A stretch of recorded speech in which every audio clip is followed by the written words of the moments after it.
Olá, mi querido hermano, mi querida hermana que me está acompañando a través de este video. Que la gracia y la paz de nuestro Señor Jesucristo sea con usted en este día. Para mí es un motivo de mucha alegría poder estar aquí con usted para estudiar la palabra de nuestro Dios. Y en esta ocasión nosotros vamos a estudiar un tema muy importante, que es, vamos a empezar de hecho una serie que se intitula Las 7 iglesias del libro de Apocalipsis. Y la primera iglesia que nosotros vamos a estudiar en este día es la iglesia de Éfeso.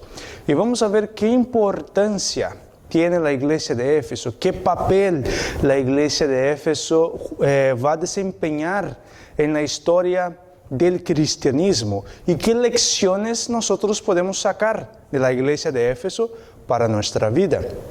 Siempre recordando que el mensaje de las 7 iglesias, va a estar en el libro del Apocalipsis. Y el mensaje de la primera iglesia nosotros encontramos en el libro de Apocalipsis capítulo 2, del versículo 1 hasta el versículo 7. Apocalipsis capítulo 2, versículo 1 al versículo 7. Aquí entonces encontramos el mensaje a la iglesia de Éfeso. Escribe al ángel de la iglesia de Éfeso, el que tiene las 7 estrellas en su diestra, el que anda en medio de los 7 candeleros de oro, dice estas cosas: Yo conozco tus obras y tu trabajo y tu paciencia, y que no puedes soportar a los malos, y has probado a los que se dicen ser apóstoles y no lo son, y los has hallado mentirosos.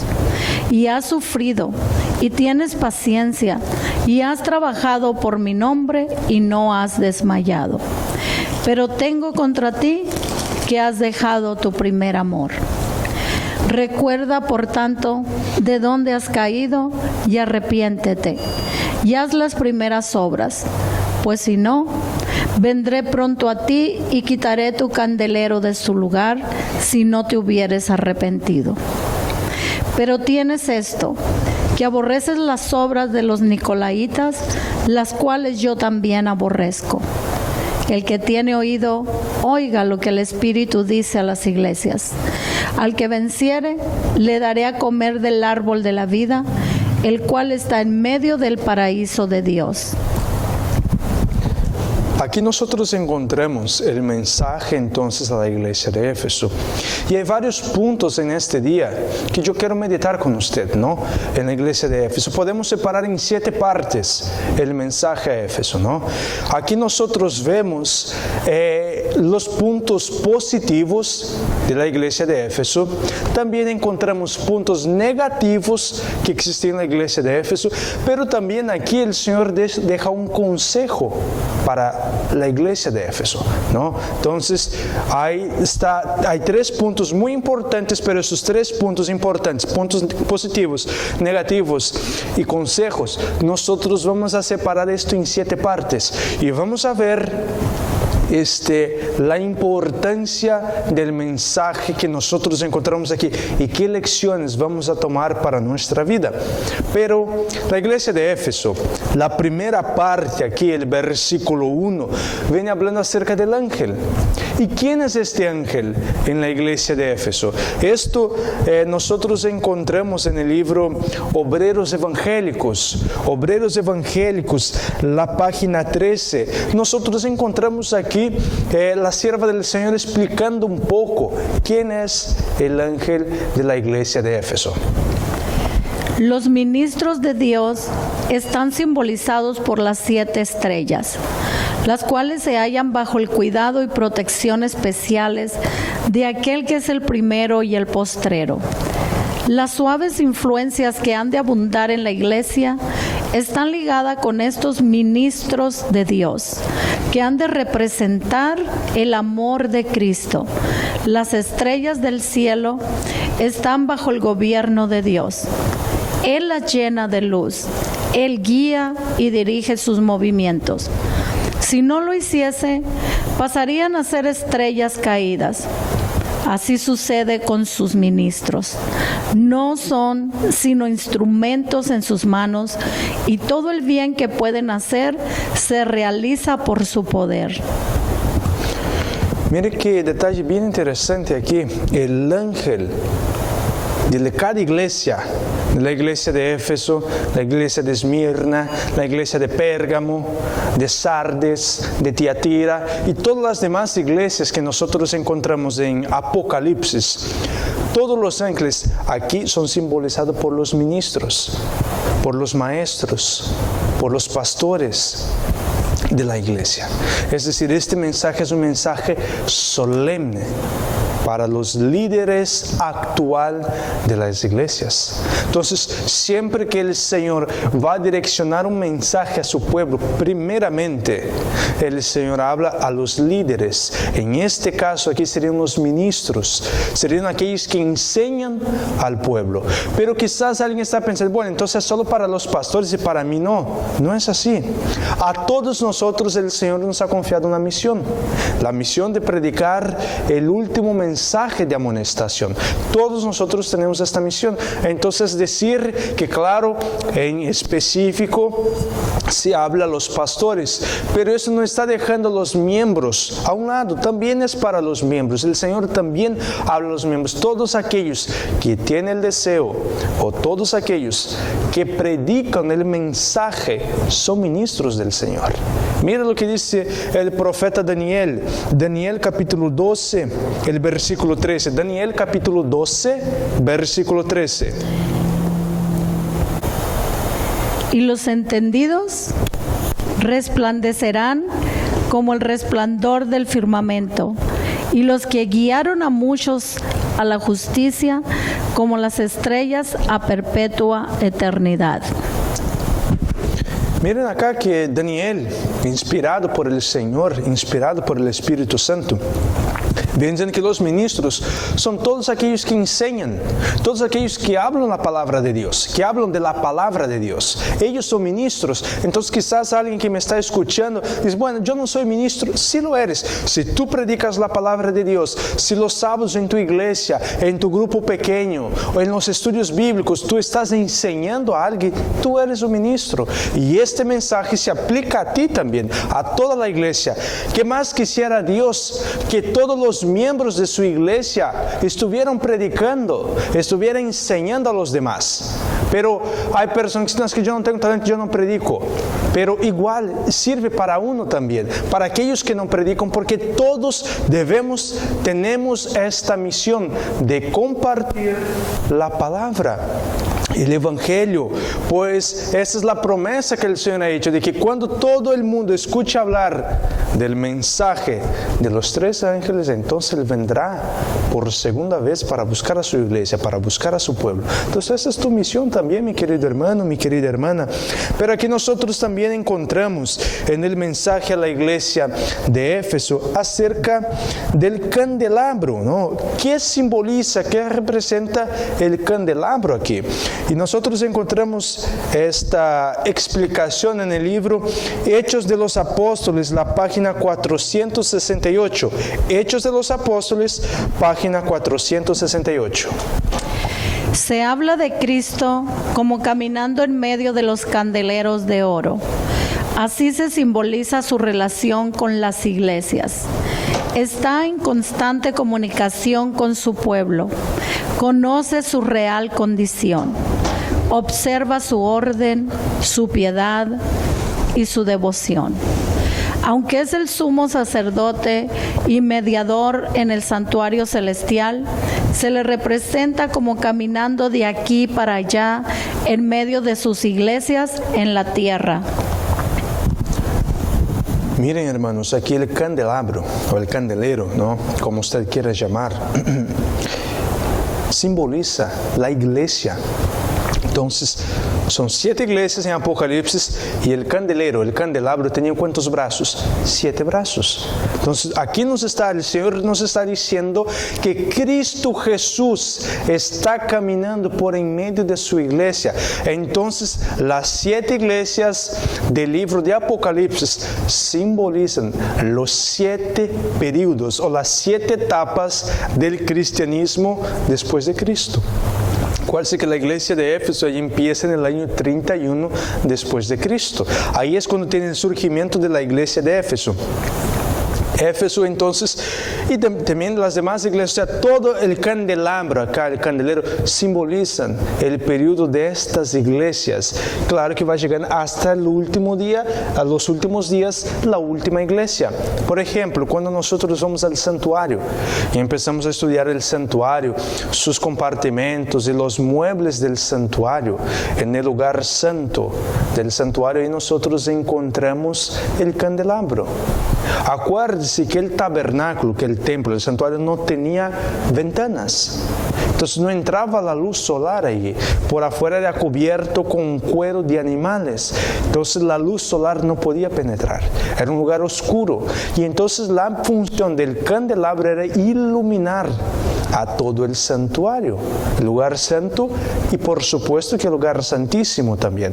Y muchos pueden pensar, pero ¿cómo va a ser esto? Porque si solo tenía en un lugar, es imposible que ilumine a todo. No, por una razón. Dentro del santuario había cortinas de oro. Cortinas de oro, entonces el oro refleja la luz que daba el candelabro. ¿Qué nos enseñan con esto? Que la misión de la iglesia nada más es que iluminar el mundo con la palabra de Dios. Esa es la misión de la iglesia. Aquí nosotros encontramos que el candelabro, que tenía la función de iluminar el santuario, el lugar santo y el lugar santísimo, de la misma manera la iglesia hoy tiene la misión de iluminar el mundo. Esta es tu misión, esta es mi misión, esa es la responsabilidad que el Señor ha dado a su iglesia. Pero la pregunta es, ¿cómo que yo voy a iluminar? ¿Será que nosotros tenemos luz por nosotros mismos? ¿Quién es que mantiene el candelabro prendido y que no se permite apagar? Mire lo que la sierva del Señor, en el mismo libro Hechos de los Apóstoles, página 468, ella nos habla de quién es el que ilumina y que mantiene iluminado, brillando, ardiendo las llamas del candelabro. Con incansable desvelo y constante vigilancia, observa para ver si la luz de alguno de sus centinelas arde débilmente o si se apaga. Si el candelero fuera dejado al mero cuidado humano, la vacilante llama languidecería y moriría. Pero él es el verdadero centinela en la casa del Señor, el fiel guardián de los atrios del templo. Su cuidado constante y su gracia sostenedora son la fuente de la vida y la luz. Miren qué detalle muy importante aquí, mis queridos hermanos. La sierva del Señor es muy clara en decir que el que mantiene ardiendo la llama del candelabro aquí es Cristo Jesús. Cristo Jesús es el que ha iluminado en todos los periodos de la historia del cristianismo. El que ha dado el mensaje, el que ha iluminado a sus mensajeros para que dieran un mensaje directo, un mensaje preciso, era Cristo Jesús. Podemos ver que todos los mensajes de los apóstoles, el apóstol Pablo, el apóstol Pedro, el apóstol Santiago, el apóstol San Mateo, San Marcos, todos estos grandes hombres, los pioneros del cristianismo, estos hombres no tenían un mensaje de ellos mismos, sino que era Cristo Jesús que estaba dando. Pero podemos ver que eso a lo largo de la historia del cristianismo, cuando llegamos en el periodo de la Reforma, cuando encontramos a grandes hombres también que allí estaban para predicar, para hacer una reforma en la iglesia de Dios. Vemos a Martín Lutero, John Hus, Zwingli, Wycliffe. Todos estos grandes hombres aquí, podemos ver que el mensaje de Dios no era algo que surgió de su mente, que se les ocurrió y vamos a predicar. No. Cristo Jesús es el que dio el mensaje y estos hombres fieles y valorosos no temieron en predicar. Pero de igual manera en los últimos días, Cristo Jesús es el que está dando el último mensaje a sus fieles mensajeros para que ellos anuncien lo que está por ocurrir, lo que está por venir. Entonces, hoy en día, el mensaje que tenemos no es porque salió de la mente de un pastor, no es porque salió de la mente de una persona, sino que Cristo Jesús ha iluminado a su iglesia para que su iglesia predique. Pero yo no debo depositar mi esperanza, que mi iglesia no se va a caer, que mi iglesia no va a cerrar las puertas en un pastor. No puedo depositar mi esperanza en un hombre.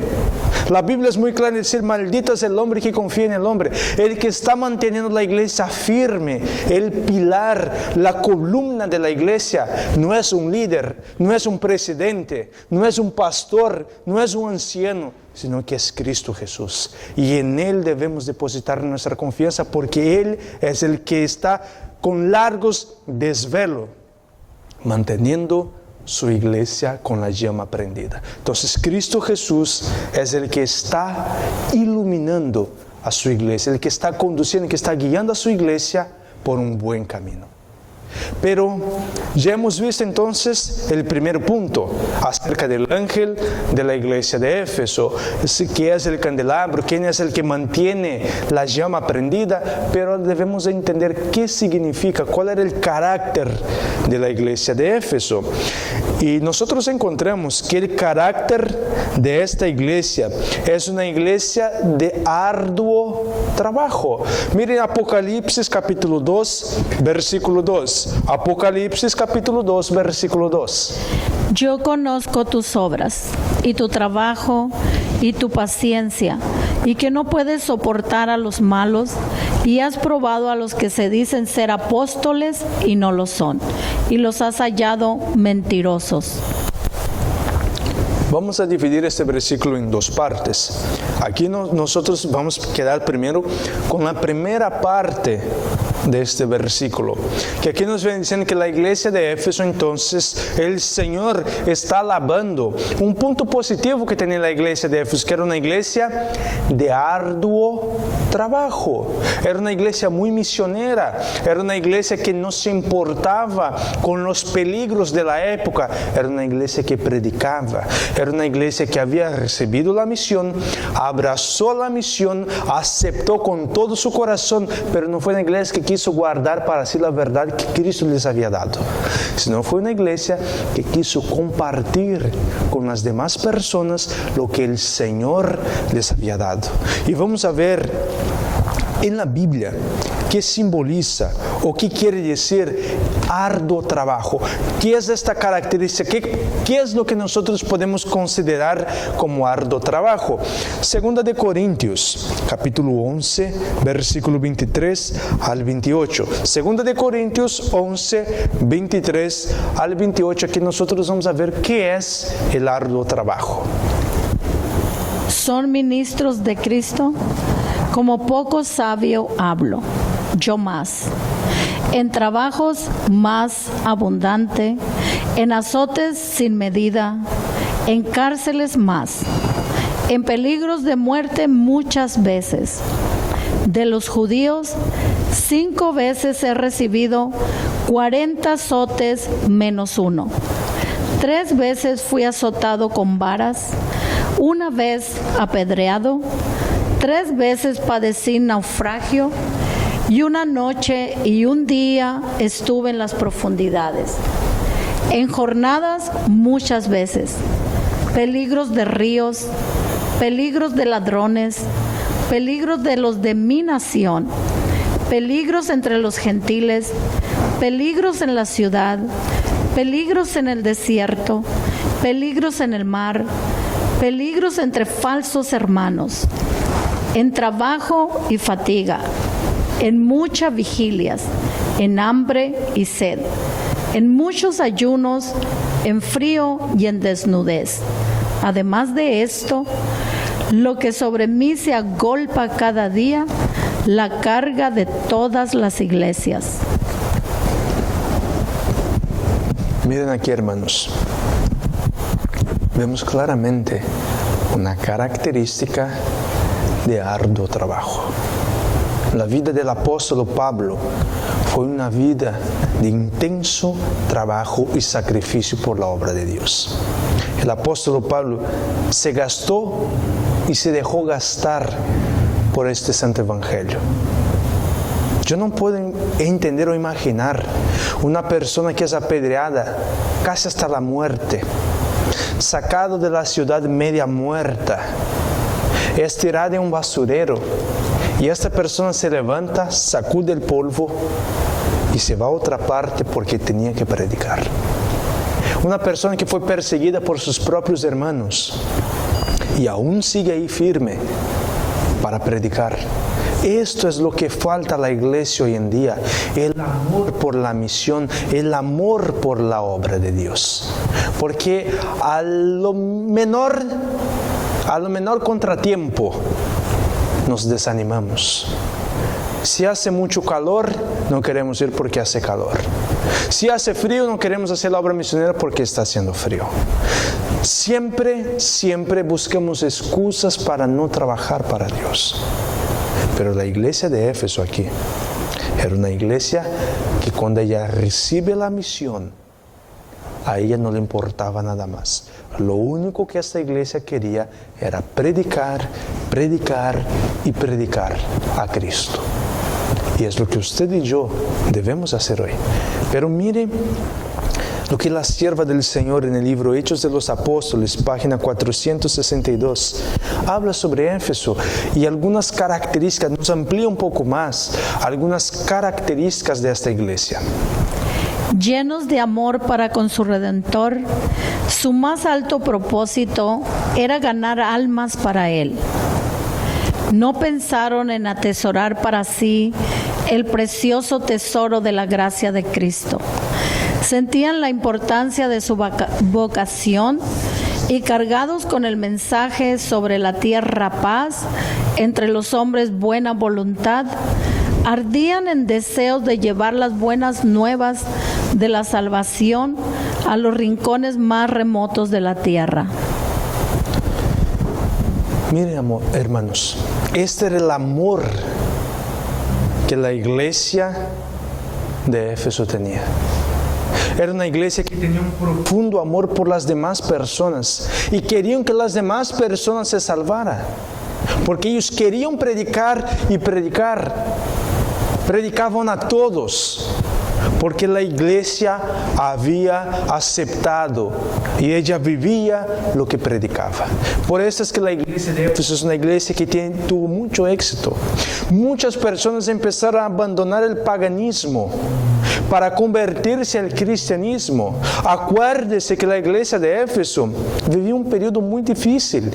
En el periodo del Imperio Romano, el Imperio Romano era un imperio pagano. No era un imperio cristiano, no era un imperio que veía con buenos ojos a los cristianos, no. El cristianismo era prohibido, los cristianos eran perseguidos, los cristianos eran asesinados. Pero a esta iglesia no le importaba nada de esto. Y yo me pongo a preguntar en vez, ¿y por qué es? ¿Por qué es que esta iglesia, qué de diferencia hay entre la iglesia de Éfeso y la iglesia hoy en día? ¿Por qué es que vemos una iglesia que trabaja mucho y hoy vemos una iglesia tibia, una iglesia fría, una iglesia que no quiere trabajar? Una iglesia que parece que nada la motiva. Y entonces el Señor me trajo a memoria algunos versículos.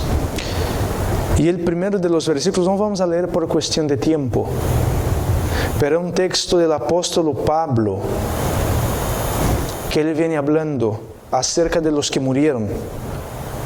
Y después dice, nosotros, los que hemos quedado vivos, no precederemos a los que duermen, sino que juntos subiremos al cielo para encontrar con nuestro Señor en los aires. La iglesia de Éfeso era una iglesia que creía que Jesús iba a venir en su generación. Y es por esta razón que esta iglesia predicaba, porque esta iglesia estaba siguiendo el mandato que el Señor Jesucristo nos dice en Mateo capítulo 24, que dice que este evangelio del reino será predicado en todo el mundo por testimonio a todas las naciones, y entonces vendrá el fin. Era una iglesia que quería predicar porque quería apresurar la segunda venida de Cristo. Esa es la diferencia de la iglesia de Éfeso con la iglesia hoy en día. Nosotros decimos que creemos que Jesús va a venir en nuestra generación, pero vivimos como si fuera a venir en 100 años. Es lamentable, pero es una realidad. Mire otra cita en el mismo libro Hechos de los Apóstoles, la página 468. Los miembros de la iglesia estaban unidos en sentimiento y acción. El amor a Cristo era la cadena de oro que los unía. Progresaban en un conocimiento del Señor cada vez más perfecto, y en sus vidas se revelaba el gozo y la paz de Cristo. Visitaban a los huérfanos y a las viudas en su aflicción y se guardaban sin mancha del mundo, pues comprendían que de no hacerlo estarían contradiciendo su profesión y negando a su Redentor. Eso es lo que falta. Eso es lo que falta hoy en día para el cristianismo. Porque la iglesia de Éfeso, la iglesia que empezó, la iglesia de Éfeso, era una iglesia que vivía lo que predicaba. No era una iglesia que predicaba un evangelio bonito desde el púlpito y cuando se bajaba del púlpito echaba a perder todo lo que había predicado porque vivía algo distinto a lo que había predicado. Si la iglesia de Éfeso predicaba de abnegación, ellos vivían la abnegación. Si predicaba acerca del amor de Cristo, ellos vivían el amor de Cristo. Esa es la diferencia de la iglesia de Éfeso para nosotros hoy en día. Porque nosotros lamentablemente no estamos viviendo de acuerdo al mensaje que profesamos. Porque si hubiéramos o si estuviéramos viviendo de acuerdo, seguramente habría un 100 donde hay un miembro. Y todo el mundo ya hubiera escuchado el mensaje de salvación. Vamos a ver la tercera parte del mensaje a la iglesia de Éfeso, y es que era una iglesia perseverante. Vimos que era una iglesia de arduo trabajo, pero aparte de arduo trabajo, una iglesia que perseveraba. Apocalipsis capítulo 2, versículo 3. Apocalipsis capítulo 2 y el versículo 3. Y has sufrido, y tienes paciencia, y has trabajado por mi nombre, y no has desmayado. Mire, la palabra aquí en griego de perseverancia es la palabra hupomoné. Esa es la palabra. Es una iglesia perseverante. Es una iglesia que no se desanima, que no es a cualquier problemita y ya se desanima. No, era una iglesia que seguía adelante. Las cosas están difíciles, no importa. Vamos a seguir adelante. Las cosas parecen que no están funcionando. Hay que insistir. Y es el mismo principio. Por cuestión de tiempo no vamos a abrir. Pero en Mateo capítulo 24 y el versículo 13 nos habla del que persevera hasta el fin, heredará el que persevera hasta el fin, recibirá la corona de la vida. El que persevera hasta el fin, es el que va a vencer. Entonces, esa es la palabra que también encontramos en Apocalipsis capítulo 13, la palabra perseverancia. El que persevera hasta el fin, se recibirá la corona de la vida. Es el que estará conmigo en el cielo. Esta es la palabra perseverante, es el mismo principio. Es una iglesia que va a estar en un periodo de pruebas, en un periodo difícil, pero es una iglesia que no se desanima. Es una iglesia que persevera. Es una iglesia que va adelante, pero no es uno u otro, sino que toda la iglesia sigue marchando en un solo propósito, en una sola meta, de anunciar, de predicar, no importe lo que esté pasando. Vamos a ver la cuarta característica de la iglesia de Éfeso. No permitían los falsos maestros o los falsos apóstoles. Era una iglesia que pesaba la doctrina, que analizaba los espíritus, ¿no? Apocalipsis capítulo 2, versículo 2. Yo conozco tus obras y tu trabajo y tu paciencia, y que no puedes soportar a los malos, y has probado a los que se dicen ser apóstoles y no lo son, y los has hallado mentirosos. Aquí nosotros entonces vemos una característica de una iglesia muy criteriosa. Era una iglesia que no se dejaba llevar por cualquier viento de doctrina, sino que era una iglesia que analizaba los espíritus. Una iglesia que no permitía falsas teorías, falsas doctrinas. Podemos ver que este consejo y este concepto nosotros encontramos en el libro de Hechos, cuando el apóstol Pablo habla con los ancianos de Éfeso, ¿no? Hechos, capítulo 20, versículo 17. Y desde Mileto envió a Éfeso e hizo llamar a los ancianos de la iglesia. La pregunta aquí es, ¿cuál era el propósito o la razón para que el apóstol Pablo llamara a los ancianos, a los líderes de la iglesia de Éfeso? ¿Qué el apóstol Pablo quería con esto? Más adelante entonces, en el versículo 28 al 31, nosotros encontramos que el apóstol Pablo quería con esta junta, ¿no? ¿Cuál era el propósito que él tenía en juntarse con los ancianos de la iglesia de Éfeso? Hechos capítulo 20, versículo 28 al 31. Por tanto, mirad por vosotros y por todo el rebaño en que el Espíritu Santo os ha puesto por obispos, para apacentar la iglesia de Dios, la cual Él compró con su propia sangre.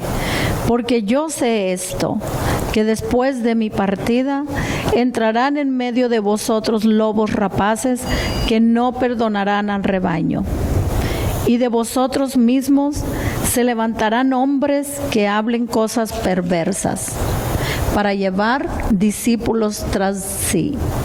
Por tanto, velad, acordándonos que por 3 años de noche y de día no he cesado de amonestar con lágrimas a cada uno. Miren aquí qué interesante el consejo que el apóstol Pablo deja a los líderes de Éfeso, a los que iban a guiar el pueblo. Que no aceptase a cualquiera que viniera diciendo yo soy un apóstol, que quiere decir enviado. No, es que yo tengo un mensaje para dar a ustedes. Lo que el apóstol Pablo ha predicado no es verdad, no es bíblico, es un mensaje antibíblico. El apóstol Pablo los había advertido de que iban a surgir muchas falsas doctrinas y que ellos deberían analizar. Siguiendo el consejo del apóstol Pablo, la iglesia de Éfeso se mantuvo firme. La iglesia de Éfeso no se apostató. Qué bonito sería, ¿verdad? Si yo pudiera terminar el mensaje aquí, hablando que la iglesia de Éfeso fue una iglesia que se mantuvo firme, una iglesia que nunca entró en apostasía, una iglesia que no tiene ningún problema. Sería hermoso terminar aquí en esta parte. Pero acuérdese, la iglesia de Éfeso, el Señor tiene cosas positivas, pero a la vez tiene cosas negativas. Y ahora, lamentablemente, vamos a entrar en algunos puntos un poco oscuros de la iglesia de Éfeso. Apocalipsis capítulo 2 y el versículo 4. Aquí nosotros encontramos entonces algunos problemas que empiezan a surgir en la iglesia de Éfeso. Apocalipsis capítulo 2, versículo 4. Pero tengo contra ti que has dejado tu primer amor. ¿Por qué razón es que la iglesia de Éfeso ha abandonado su primer amor? ¿Por qué es que la iglesia de Éfeso pierde el propósito de la misión? Porque aquí nos da a entender que la iglesia de Éfeso como que se había cansado y entonces empezó a enfriarse y pierde su primer amor. Pero el apóstol Juan aquí, él no nos explica, ¿no? ¿Por qué es que esta iglesia perdió su primer amor? Para eso nosotros necesitamos ir a la pluma inspirada. Y la sierva del Señor nos explica algunos problemas que empiezan a suceder en la iglesia de Éfeso. Hechos de los Apóstoles, página 463. Hechos de los Apóstoles, página 463. Pero después de un tiempo, el celo de los creyentes comenzó a disminuir y su amor hacia Dios y su amor mutuo decreció. La frialdad penetró en la iglesia. Algunos se olvidaron de la manera maravillosa en que habían recibido la verdad.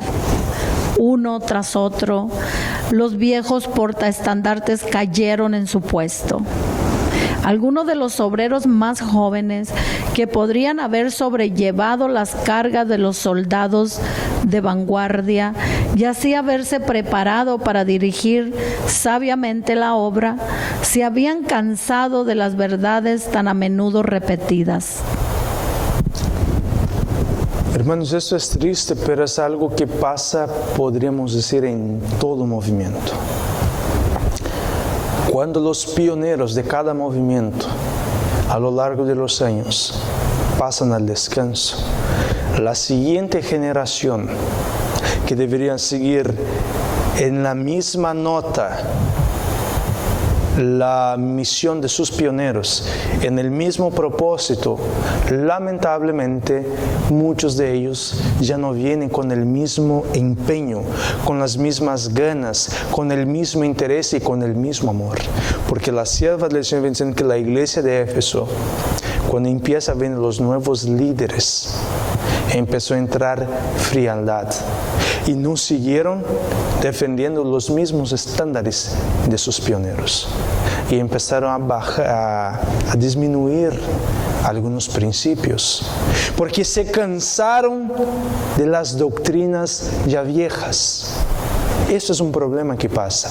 Cuando los pioneros pasan al descanso, puedo decir que en todos los movimientos esto ha pasado. Cuando sus pioneros van al descanso, la siguiente generación no viene con el mismo empeño. ¿Por qué es que no viene con el mismo empeño? Porque no tuvieron que sufrir lo que sufrieron los pioneros. Porque todo lo que nos hace sufrir, nosotros valoramos. Pero cuando yo ya llego a algo que no me tocó sufrir y algo que ya está establecido, muchas veces queremos hacer cambios.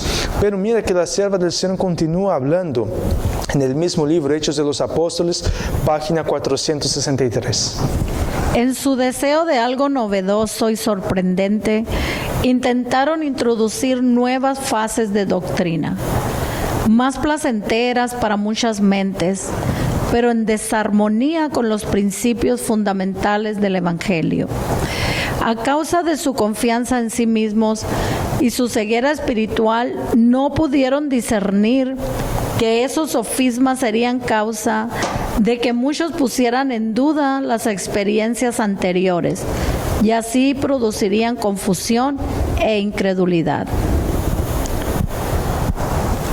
Miren acá el problema que empieza a surgir en Éfeso. La sierva del Señor es muy clara aquí en decir que trataron de cambiar los principios.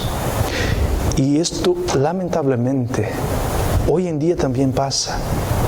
Vamos a cambiar nuestra manera de adorar. Vamos a cambiar, vamos a meter ciertos instrumentos que no van de acuerdo a la palabra de Dios. Vamos a empezar a predicar algo novedoso. ¿Por qué predicar de estos temas que nuestros pioneros predicar? Qué enfadoso, qué aburrido es esto. Vamos a buscar nueva luz. Debemos buscar nuevas cosas en la Biblia para atraer la atención de la gente. Pero mi querido hermano y mi querida hermana, permítame decirle algo. El Señor Jesús jamás te dará nueva luz mientras usted y yo no estemos viviendo de acuerdo a la luz que Él ya nos ha dado. Hay muchas personas que andan buscando la Biblia, agarrando la Biblia, buscando en la Biblia nuevas teorías, nuevas doctrinas, porque hay gente que solo funciona así. Solo está en la iglesia cuando hay mensajes novedosos, cuando no hay novedad.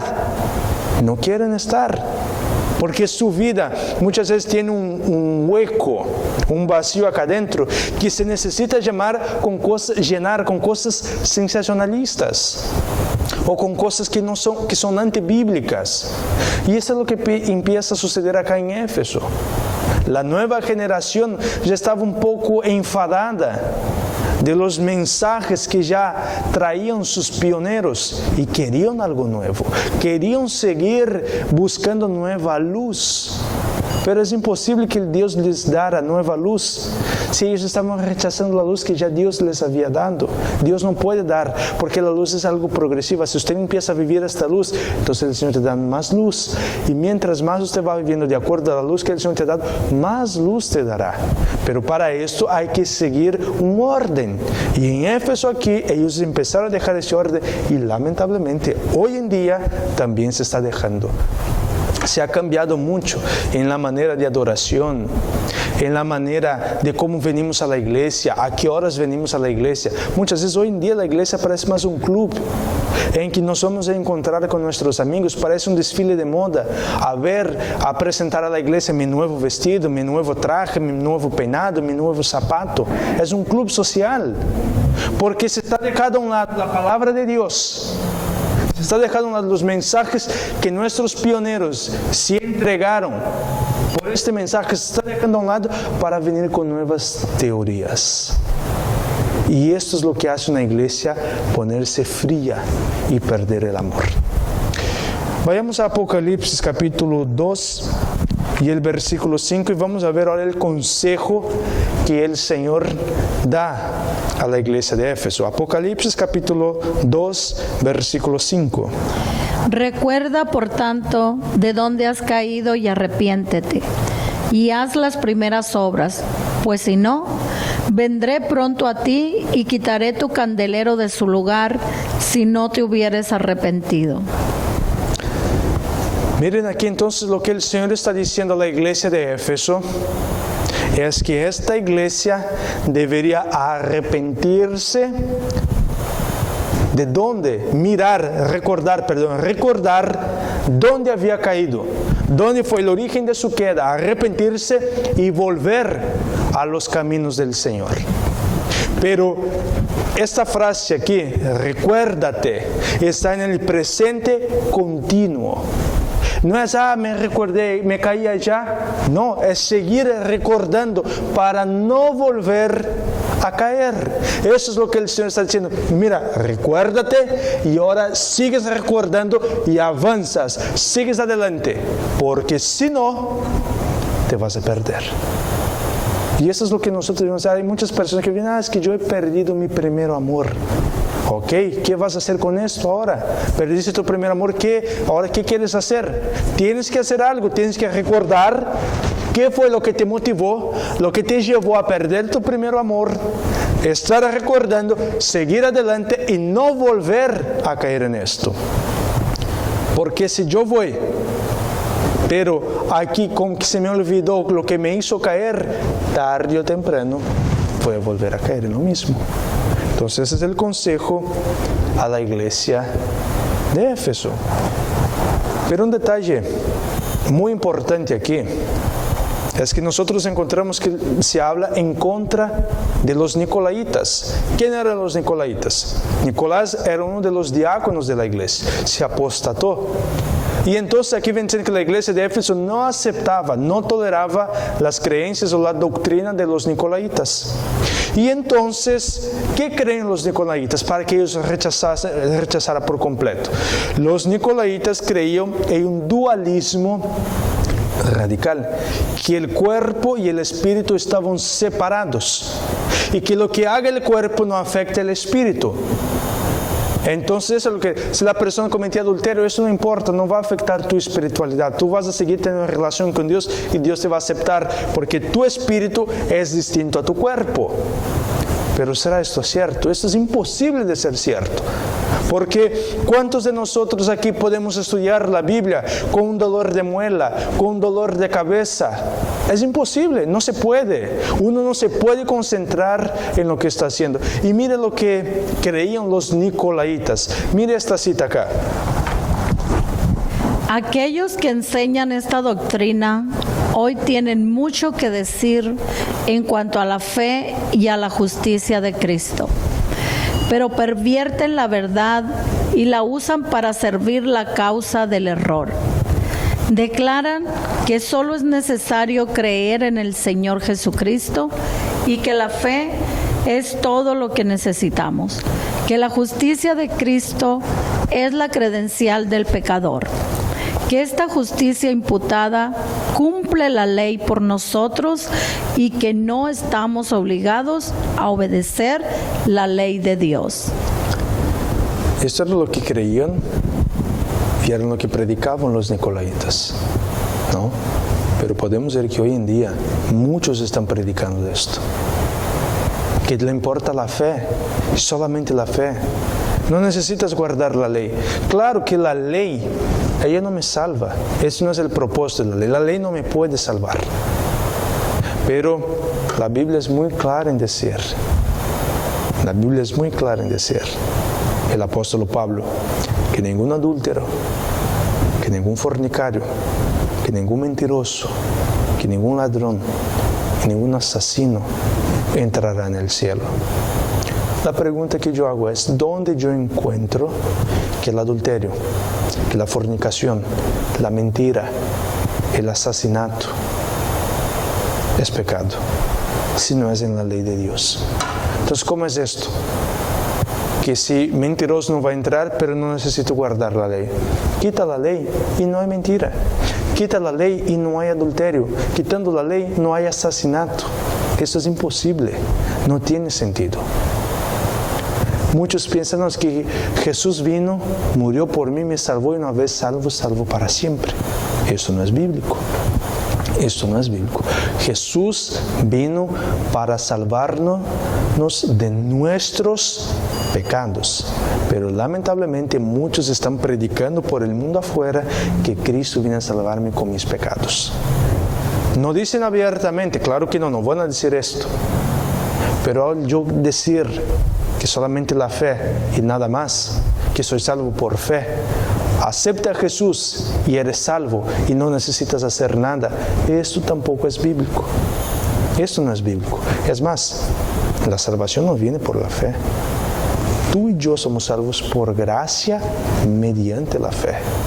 Santiago mismo dice que nuestro padre Abraham, ¿por qué fue justificado nuestro padre Abraham? Por las obras y no solamente por la fe. Y los grandes hombres, Hebreos capítulo 11, los grandes héroes de la fe ahí vienen mencionando, ¿no? Es que por la fe Abraham, y vienen hablando de sacrificios que ellos hicieron, cosas que ellos hicieron. Entonces ahí entra fe y obras juntos. Podemos lea después en su casa Santiago capítulo 2, lea detenidamente y usted va a ver que la fe tiene que ir acompañada con las obras. Solamente fe sin obras es muerta, y solamente obras sin fe también es muerta. Debemos conciliar las dos cosas. El mismo Señor Jesucristo dice: si me amáis, guardaréis mis mandamientos. Entonces tú y yo debemos guardar los mandamientos, no para obtener la salvación, sino porque Cristo ya me salvó. Y por amor a la salvación que Él me ha dado, ahora yo voy a cumplir sus mandamientos. Eso es lo que la Biblia nos enseña. Vamos al último versículo de este estudio, Apocalipsis capítulo 2, versículo 7. El que tiene oído, oiga lo que el Espíritu dice a las iglesias. Al que venciere, le daré a comer del árbol de la vida, el cual está en medio del paraíso de Dios. Miren entonces aquí, mis queridos hermanos, la promesa que el Señor ha hecho a la iglesia de Éfeso, pero esta promesa llega hasta nuestros días, es que el que venciere, pero el vencer aquí no es el que venció un día, sino el que vence y sigue venciendo hasta el fin. Entonces el Señor le dará la corona de la vida, el Señor le dará la vida eterna. Pero para que usted y yo podamos obtener esta salvación en Cristo Jesús, tú y yo debemos vencer y seguir venciendo hasta la segunda venida de nuestro Señor Jesucristo. Que el Señor me los bendiga y les guarde. Este es mi deseo, mi oración, y quiero invitar a usted que está en su casa ahora, que juntos podamos finalizar con una palabra de oración. Gracias te damos, Señor, por el privilegio que usted nos ha dado de poder abrir tu santa palabra en este día. Y queremos pedir, Señor, que lo que nosotros hemos estudiado, usted pueda grabar con letras de fuego en nuestro corazón para que jamás vengamos a olvidar. Y que nosotros vengamos a tener las mismas características de la iglesia de Éfeso. Que seamos una iglesia de arduo trabajo, que seamos una iglesia perseverante, pero principalmente una iglesia que no se deja contaminar por las falsas doctrinas. Ayúdanos, Señor, a vivir lo que predicamos, pues esto es lo que usted espera de cada uno de nosotros. En este momento también quiero pedir una bendición muy especial sobre todos aquellos que se quedaron hasta el final de este tema, que su gracia, que su paz y que su bendición pueda ser sobre cada uno de ellos. Todas estas bendiciones te pedimos y agradecemos en el sagrado nombre de Cristo Jesús oramos. Amén.